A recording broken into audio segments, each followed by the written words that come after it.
Milan Kundera is a widely recognized Czechoslovakian-born, France-based writer.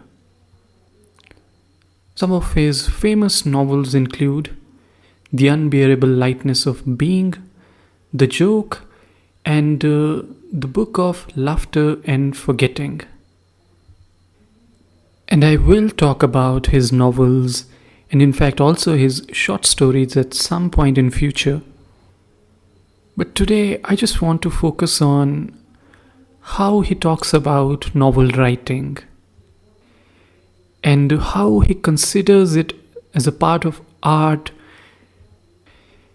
In fact, he sees novel writing as a part of European art and its heritage. So I've got a couple of books with me. One is called The Art of the Novel and the second is called Testaments Betrayed. In both these books you will find a collection of his essays and speeches where he's laying out an idea of novel writing, and as you would expect, it's much more than just storytelling. A lot of people think that a novel is just about a story. There is narration and there is plot, but there is much more than that if you want to qualify it as a novel. And not just that aspect of it, but he brilliantly brings out this idea into other walks of life, how the world around us has changed and that has affected the novel writing. In fact, in his opinion, novel writing is coming to an end, even though people are publishing a lot of books and they call it novels. He thinks that we are pretty much towards the end of it. And the other way around, how novels have shaped the world. So there are multiple interesting points that emerge from these collection of essays, and a few of the excerpts I will read in this podcast, and I hope you will enjoy that. So here we go. The well of the past. What is an individual? Wherein does his identity reside? All novels seek to answer these questions. By what exactly is the self defined? By what a character does by his actions? Yet actions gets away from its author, almost always turns on him. By his mental life, then? By his thoughts, by his hidden feelings? But is a man capable of self-understanding? Can his secret thoughts be a key to his identity? Or rather, is a man defined by his vision of the world, by his ideas? This is Dostoevsky's aesthetic. His characters are rooted in a very distinctive personal ideology, according to which they act with unbending logic. For Tolstoy, on the other hand, personal ideology is far from a stable basis for personal identity. Stepan Arkadyevich chose neither his attitudes nor his opinions. No, the attitudes and opinions came to him on their own, just as he chose neither the style of his hats and nor of his coats, but got what people were wearing. Anna Karenina. But if personal thought is not the basis of an individual's identity, then where do we find that basis? To this unending investigation, Thomas Mann brought his very important contribution. We think, we act. We think, we think. But it is another or others who think and act in us. That is to say, timeless habits, archetypes, which, having become myths passed on from one generation to the next, carry an enormous seductive power and control us. This is what Mann says from the well of the past. He says, Is man's self narrowly limited and sealed tight within his fleshly ephemeral boundaries? Don't many of his constituent elements come from the universe outside and previous to him?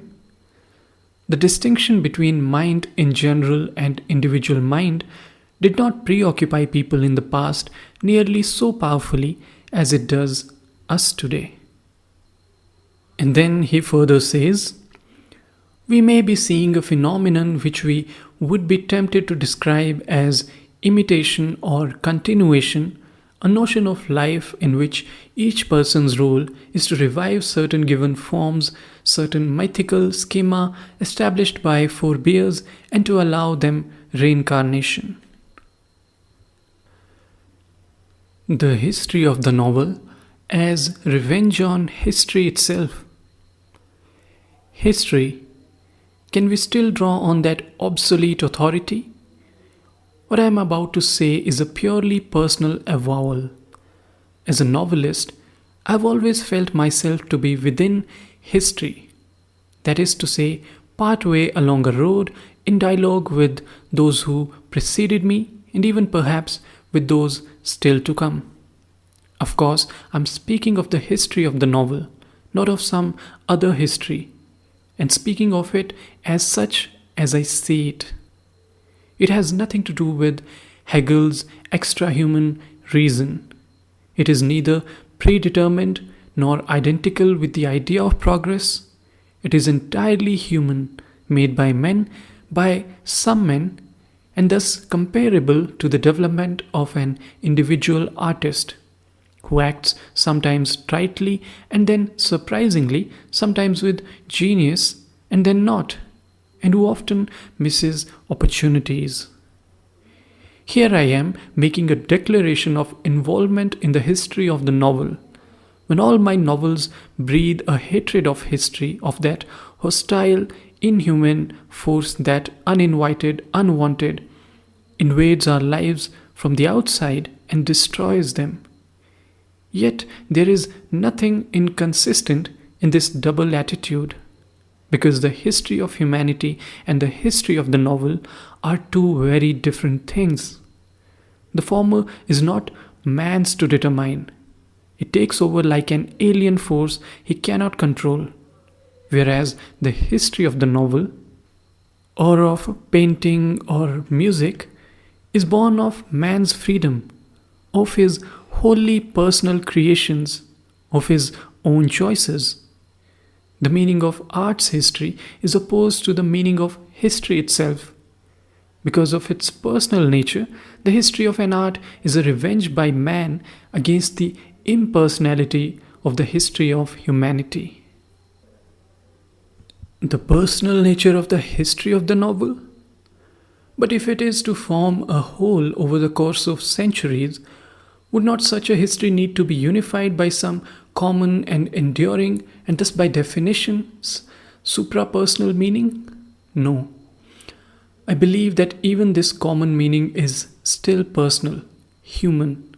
For over the course of the history, the concept of this or that art, as well as the meaning of its evolution, is constantly defined and redefined by each artist, by each new work. The meaning of the history of the novel is the very search for that meaning, its perpetual creation and recreation, which always retroactively encompasses the whole past of the novel. This said, the words, the end of history, have never stirred me to anguish or displeasure.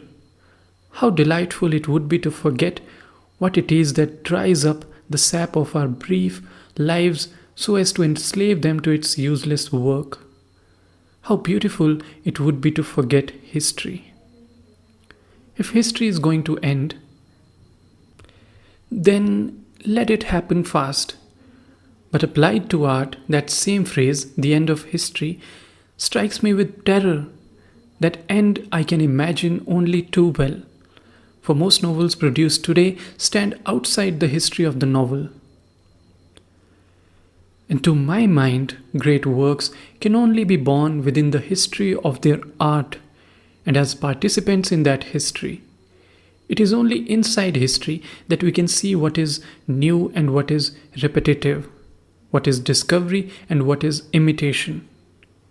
In other words, only inside history can a work exist as a value capable of being discerned and judged.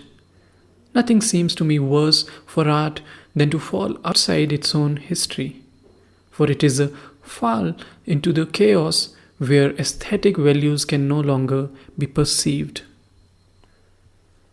In the shadow of great principles. Starting with his Midnight's Children, which in its time in 1980 stirred unanimous admiration, no one in the English language literary world has denied that Rushdie is one of the most gifted novelists of our day. The satanic verses appearing in English in September 1988 was greeted with the attention due to a major writer's work.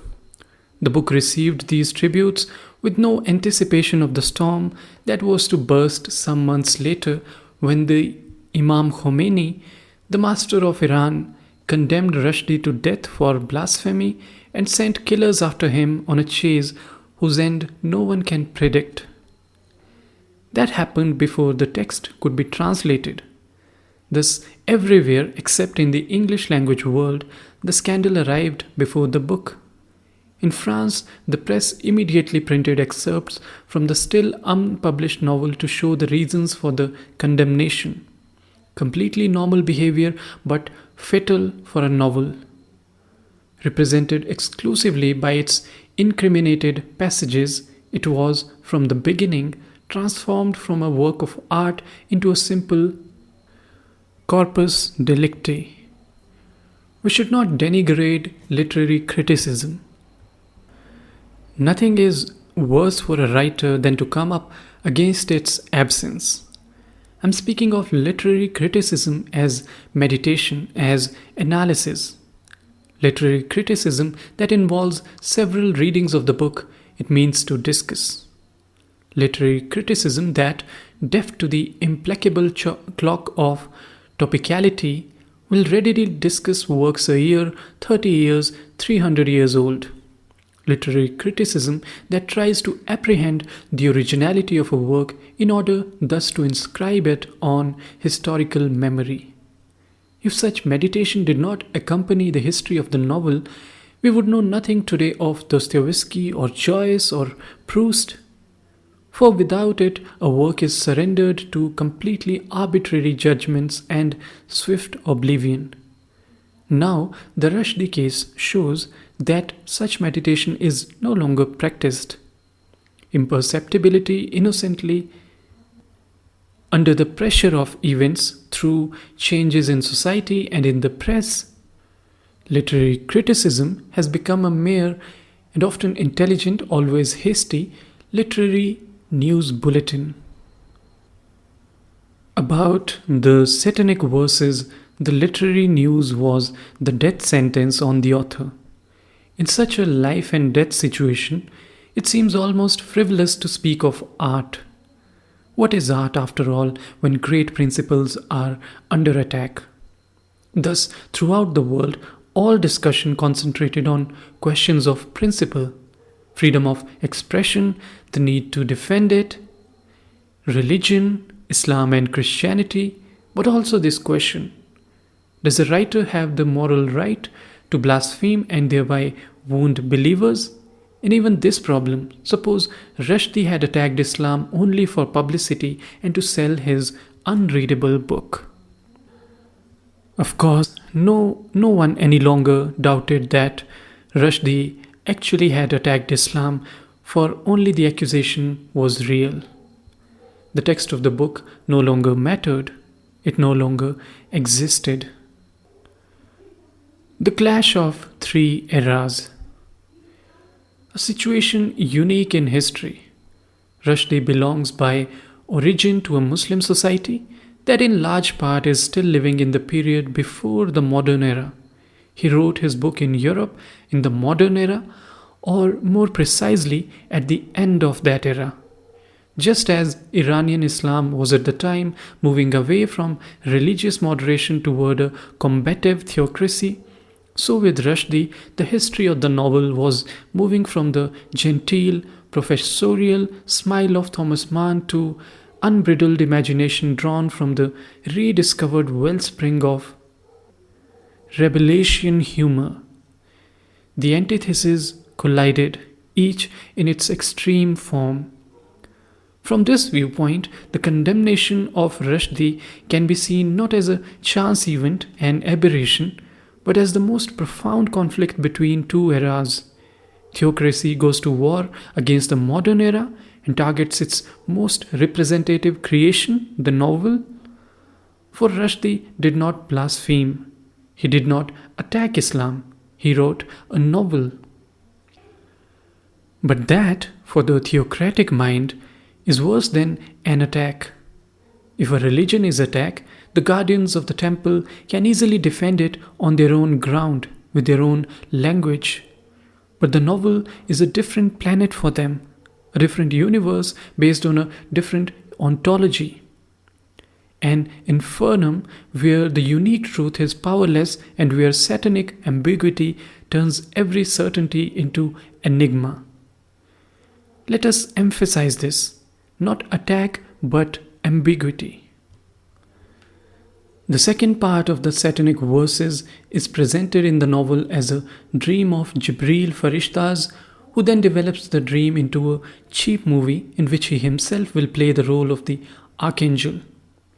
The story is thus doubly relativized and presented not as a declaration but as a playful invention. A disagreeable invention, maybe? I say no. It showed me, for the first time in my life, the poetry of the Islamic religion, of the Islamic world. We should stress this.